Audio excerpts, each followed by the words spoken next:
ಕೇಳಿ. ಅದೆಲ್ಲ ಸಹೋದರರನ್ನ ಅರೆಸ್ಟ್ ಮಾಡಿದ್ದಾರೆ ಸರ್, ಆ ವಿಚಾರವಾಗಿ ಸರ್. ನಾನು ಮಾನ್ಯ ಸಿದ್ದರಾಮಯ್ಯ ಸಾಹೇಬರಿಗೆ ಸಾಷ್ಟಾಂಗ ನಮಸ್ಕಾರ ಮಾಡ್ತೀನಿ. ಅವ್ರ ಬಗ್ಗೆ ನನಗೆ ಭಾಳ ಹೆಮ್ಮೆ ಅನಿಸ್ಬಿಟ್ಟಿದೆ, ನನಗೆ ಭಾಳ ಮೆಚ್ಚುಗೆ ಅನಿಸಿದೆ. ಅವ್ರನ್ನ ಶ್ಲಾಘನೆ ಮಾಡಬೇಕು ಅಂತ ಅನಿಸ್ತಾ ಇದೆ ಎರಡು ಕಾರಣಕ್ಕೋಸ್ಕರವಾಗಿ. ತನ್ನ ಮಗನ ರಾಜಕೀಯ ಭವಿಷ್ಯಕ್ಕೋಸ್ಕರ ತನ್ನ ಮಗನನ್ನು ಮೈಸೂರಿನಲ್ಲಿ ಲೋಕಸಭಾ ಕ್ಷೇತ್ರಕ್ಕೆ ಚುನಾವಣೆಗೆ ನಿಲ್ಲಿಸಿ ಗೆಲ್ಲಿಸೋದಕ್ಕೋಸ್ಕರ ಎಷ್ಟೆಲ್ಲ ಶ್ರಮ ಪಡ್ತಾರೆ, ಯಾರನ್ನು ಬೇಕಾದ್ರೂ ತುಳಿಯೋದಕ್ಕೆ ಹಣಿಲಿಕ್ಕೆ ಪ್ರಯತ್ನ ಮಾಡ್ತಾರೆ. ಇದನ್ನು ಸಿದ್ದರಾಮಯ್ಯನವರಿಂದ ನಿಜವಾಗ್ಲೂ ಕಲಿಬೇಕು. ನಿಮ್ಮಂಥ ತಂದೆ ಎಲ್ರಿಗೂ ಸಿಗಲ್ಲ ಸರ್. ನೀವೊಂದು ಬ್ರಿಲಿಯಂಟ್ ಫಾದರ್ ಸರ್. ನೀವು ನಿಜವಾಗ್ಲೂ ನಿಮ್ಮನ್ನು ಮೆಚ್ಚಿದ್ದೀನಿ. ನಿಮಗೆ ಸಾಷ್ಟಾಂಗ ನಮಸ್ಕಾರಗಳು. ನಿಮ್ಮಂಥ ತಂದೆ ಎಲ್ಲ ಮಕ್ಕಳಿಗೂ ಸಿಗಲ್ಲ ಸರ್. ಮಗನ ಭವಿಷ್ಯಕ್ಕೋಸ್ಕರ, ಮಗನನ್ನು ಲೋಕಸಭಾ ಚುನಾವಣೆಯಲ್ಲಿ ನಿಲ್ಲಿಸಿ ಗೆಲ್ಸೋದಕ್ಕೋಸ್ಕರ, ಅದಕ್ಕೆ ಪ್ರತಾಪ್ ಸಿಂಹ ಅಡ್ಡಿಯಾಗಿದ್ದಾನೆ, ಅವ್ನ ಕುಟುಂಬನ ಮುಗಿಸೋಣ ಅಂತ ಹೇಳ್ಬಿಟ್ಟು ಇಷ್ಟು ಹೋರಾಟ ಮಾಡ್ತಿರಲ್ಲ ಸರ್ ಮಗನ ಭವಿಷ್ಯಕ್ಕೋಸ್ಕರ. ಇಂಥ ತಂದೆ ಎಲ್ಲರಿಗೂ ಸಿಗಲ್ಲ ಸರ್. ಎರಡನೇ ಕಾರಣಕ್ಕೆ ನಿಮ್ಮನ್ನು ನಾನು ಶ್ಲಾಘನೆ ಮಾಡೋದು ಯಾಕೆಂದರೆ you are a brilliant politician. ಬೆಳಗಾಮಲ್ಲಿ ಒಬ್ಬ ಹಿಂದುಳಿದ ಜಾತಿ ಜನಾಂಗಕ್ಕೆ ಸೇರಿದಂತಹ ಮಹಿಳೆಯನ್ನು ಬೆತ್ತಲು ಮಾಡಿ ಮೆರವಣಿಗೆ ಮಾಡ್ತಾರೆ. ಅದ್ರ ಬಗ್ಗೆ ನೀವು ಮಾತಾಡಲ್ಲ. ಇಡೀ ಮೀಡಿಯಾ ಅಟೆನ್ಷನ್ನ ಡೈವರ್ಟ್ ಮಾಡಬೇಕು, ಪ್ರತಾಪ್ ಸಿಂಹನ ಮೇಲೆ ತನಿಖೆ ಆಗಬೇಕು ಅಂತ ನೀವು, ನಿಮ್ಮ ಉಪಮುಖ್ಯಮಂತ್ರಿ, ನಿಮ್ಮ ಮಂತ್ರಿವರಿಯರೆಲ್ಲ ಪಾರ್ಲಿಮೆಂಟಿನ ಪಾಸ್ ಇಟ್ಕೊಂಡು ಮಾತಾಡ್ತೀರಿ. 40 ವರ್ಷದ ರಾಜಕೀಯ ಅನುಭವ ಇದೆ. ಯಾವ ಒಂದು ಪರ್ಟಿಕ್ಯುಲರ್ ಹೌಸ್ದು ಮೆಂಬರ್ ಅಲ್ಲದೆ ಇದ್ದವನ ಹೆಸರನ್ನೇ ಹೇಳೋಂಗಿಲ್ಲ. ನನ್ನ ಹೆಸರು ಹೇಳಿದು ನನ್ನ ಮೇಲೆ ತನಿಖೆ ಆಗಬೇಕು ಅಂತ ಹೇಳ್ತೀರಿ. ಇಲ್ಲಿ ನಿಮ್ಮ ಮಗ ಸುಪುತ್ರ ಮಿನಿಟ್ ಕೊಡೋದನ್ನು ಬಿಟ್ಬಿಟ್ಟು ಮಧ್ಯದಲ್ಲೇ ನನ್ನ ಬಗ್ಗೆ ಪ್ರತಾಪ್ ಸಿಂಹ ವಿರುದ್ಧ ತನಿಖೆ ಆಗಬೇಕು ಅಂತ ಹೇಳ್ತಾರೆ. ಸರ್, ನಿನ್ನೆ ಘಟನೆನೇ ತಗೊಳ್ಳಿ ಸರ್. 6.5 ಕೋಟಿ ರೂಪಾಯಿ ಚೆಕ್ ಬೌನ್ಸ್ ಮಾಡಿದ್ದು ನಿಮ್ಮ ಸಂಪುಟದಲ್ಲಿ ಸಚಿವ ಆಗಿರುವಂಥ ಮಧು ಬಂಗಾರಪ್ಪನವರು. 6 ತಿಂಗಳು ಜೈಲು ಸಜೆಗೆ ಒಳಗಾಗಿರೋದು ಮಧು ಬಂಗಾರಪ್ಪನವರು. ಆದರೆ ಪ್ರತಾಪ್ ಸಿಂಹನ ಪ್ರತಾಪ್ ಸಿಂಹನ್ ಥರ ತಮ್ಮ ಅರೆಸ್ಟು ಚೇಸ್ ಮಾಡಿ ಸಿನಿಮಾ ಸ್ಟೈಲಲ್ಲಿ ಹಿಡಿದ್ಬಿಟ್ಟಿದ್ದಾರೆ. ಸುದ್ದಿ ಇದು ಬರುತ್ತೆ ಸರ್. ನಿಜವಾಗ್ಲೂ ನೀವು ಒಂದು ಬ್ರಿಲಿಯಂಟ್ ಪಾಲಿಟಿಷಿಯನ್ನು. ನಾನು ನಿಮ್ಮನ್ನು ಇಷ್ಟೇ ಕೇಳೋದು ಸರ್. 16ನೇ ತಾರೀಕು ಈ ತಿಂಗಳ 16ನೇ ತಾರೀಕು ಬೇಲೂರು ಹತ್ರ, ಬೇಲೂರು ತಾಲೂಕಿಗೆ ಸೇರಿದಂಥ ಯಾವ್ದೋ ಜಮೀನಲ್ಲಿ, ಜಯಮ್ಮ ಅನ್ನೋರ ಜಮೀನಿನಲ್ಲಿ ಮರವನ್ನು ಕಡ್ದಿದ್ದಾರೆ ಅಂತ ಹೇಳಿ FIR ಆಗುತ್ತೆ. ಅದರಲ್ಲಿ ರಾಕೇಶ್ ಶೆಟ್ಟಿ ಮತ್ತು ಜಯಮ್ಮ ಅನ್ನೋರ ಮೇಲೆ FIR ಆಗುತ್ತೆ. ಅಬ್ಸ್ಕ್ಯಾಂಡ್ ಆಗ್ತಾರೆ. ಇನ್ನೊಬ್ಬ ರವಿ ಅನ್ನೋನು ಮರಕ್ಕೆ ತಗೊಂಡೋಗಿದ್ದಾನೆ ಅಂತೇಳಿ ಅವನು ಅಬ್ಸ್ಕ್ಯಾಂಡ್ ಆಗ್ತಾನೆ. ಇವತ್ತವರೆಗೂ ನಿಮ್ಗೆ ಹಿಡಿಯೋಕ್ಕಾಗಿಲ್ಲ ಅವನು. ಮರನೆಲ್ಲ ತಗೊಂಡೋಗಿ ಹಾಸನಲ್ಲಿ ನಿಮ್ಮ ಫಾರೆಸ್ಟ್ ಡಿಪೋದಲ್ಲಿ ಇಡ್ತೀರಿ. 24ನೇ ತಾರೀಕು ನಾನು ಮೈಸೂರಿಗೆ ಬಂದು ಹನುಮಾನ್ ಜಯಂತಿ ಸಂದರ್ಭದಲ್ಲಿ ನಾನು ಹೇಳಿಕೆ ಕೊಡ್ತೀನಿ.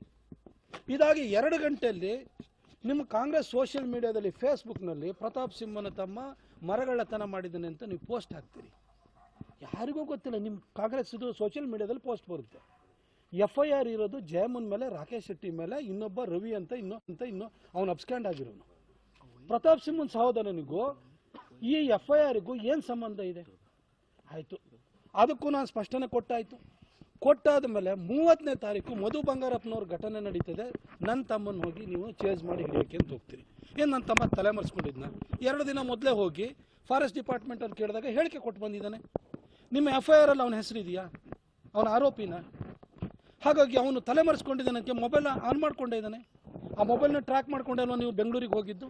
ತಲೆ ಮರೆಸ್ಕೊಂಡಿರೋ ಮೊಬೈಲ್ನ ಆಫ್ ಮಾಡ್ಕೊಂಡು ಹೋಗ್ತಾರೆ ಸರ್. ಯಾಕೆ ಈ ರೀತಿ ದಾರಿ ತಪ್ಪಿಸುವಂಥ ಕೆಲಸ ಮಾಡ್ತೀರಿ? ನಾನು ನಿಮಗಿಷ್ಟೇ ಹೇಳೋದು ಸರ್. ನಾನು ಹಿಂದೆನೂ ಹೇಳಿದೆ, ಕಳೆದ ವಾರನೂ ಹೇಳಿದೆ, ನೀವು ಇಲ್ಲಿಗೆ ನಿಲ್ಲಲ್ಲ ಸರ್. ನಿಮ್ಮ ಮಗನ ರಾಜಕೀಯ ಭವಿಷ್ಯಕ್ಕೋಸ್ಕರ ಪ್ರತಾಪ್ ಸಿಂಹನ್ನ ಎಲ್ಲ ರೀತಿಯಲ್ಲೂ ಕೂಡ ತುಳಿಯೋದಕ್ಕೆ ನೀವು ಪ್ರಯತ್ನವನ್ನು ಮಾಡ್ತೀರಿ.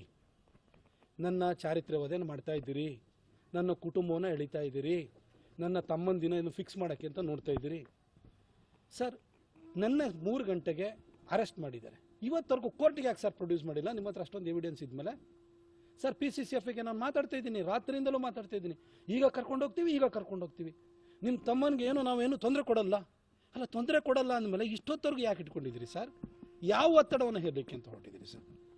ಸರ್, ಇವಾಗ ನನ್ನ ತಮ್ಮ ಆಯಿತು, ಕಳೆದ ಸರಿ ನನ್ನ ಮೇಲೆ 2 ಕ್ರಿಮಿನಲ್ ಪ್ರಕರಣ ಹಾಕಿದ್ರು ಹುಣಸೂರಿನ ಹನುಮಾನ್ ಜಯಂತಿನ ಇಟ್ಕೊಂಡು. ಸರ್, 2 ಕ್ರಿಮಿನಲ್ ಪ್ರಕರಣ. ಅವತ್ತೇ ನನ್ನನ್ನು ರಾಜಕೀಯವಾಗಿ ಮುಗಿಸೋದಕ್ಕೋಸ್ಕರ ಕ್ರಿಮಿನಲ್ ಪ್ರಕರಣನ ದಾಖಲು ಮಾಡಿರಿ. ಅಡಿಷನಲ್ SP ಕಾಲ ಮೇಲೆ ನಾನು ಇನೋವಾ ಕಾರ್ ಹಚ್ಚಿದ್ದೀರಿ ಅಂತ ಹೇಳ್ಬಿಟ್ಟು ನನ್ನ ಮೇಲೆ ಸುಳ್ಳ ಕೇಸ್ ಹಾಕ್ತಿದ್ರಿ ನೀವು.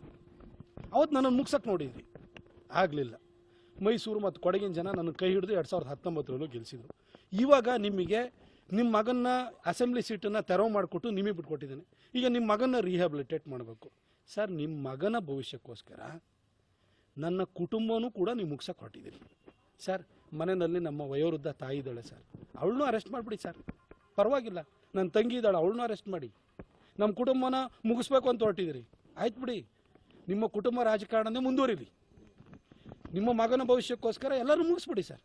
ಆದರೆ ನಾನು ನಿಮಗೆ ಇಷ್ಟೇ ಹೇಳಲಿಕ್ಕೆ ಬಯಸ್ತೀನಿ ಸರ್. ಸರ್, ನಿಮಗೆ ಮುಂದೆ ಭಾಳಷ್ಟು ದಾರಿಗಳಿಲ್ಲ ಸರ್. ನನ್ನನ್ನು ನಿಮ್ಮ ಕೈಲಿ ಸೋಲ್ಸೋದಕ್ಕೆ ಕೊಡಗು ಮೈಸೂರಿನ ಜನ ಬಿಡಲ್ಲ ಸರ್. ಆ ತಾಯಿ ಚಾಮುಂಡಿ ಕಾವೇರಿ ತಾಯಿ ಬಿಡಲ್ಲ ಸರ್. ನೀವು ನನ್ನನ್ನು ಈ ರೀತಿ ಎಲ್ಲ ತಂತ್ರಗಾರಿಕೆಗಳನ್ನ ಮಾಡಿ ಮುಗಿಸೋದಕ್ಕೆ, ಇಲ್ಲ ನನ್ನನ್ನು ಜೀವನ ತೆಗಿಲಿಕ್ಕೆ ನೀವು ಪ್ರಯತ್ನ ಮಾಡ್ಬೋದು ಅಷ್ಟೇ. ಅದು ಬಿಟ್ಟು ನಿಮಗೆ ಬೇರೆ ದಾರಿ ಇಲ್ಲ sir. All the best sir, ನಿಮಗೆ ಒಳ್ಳೇದಾಗಲಿ. ಆದರೆ ನಾನು ಜಗ್ಗೋ ಮಗ ಅಲ್ಲ ಸರ್. Thank you sir. ಅಲ್ಲಿ ಈಶ್ವರ್ ಖಂಡ್ರೆ ಹೇಳ್ತಾರೆ ಸರ್.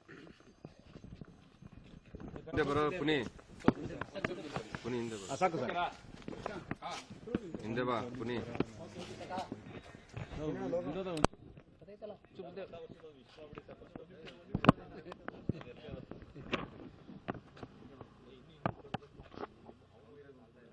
ಮುಂದೆ ಬನ್ನಿ.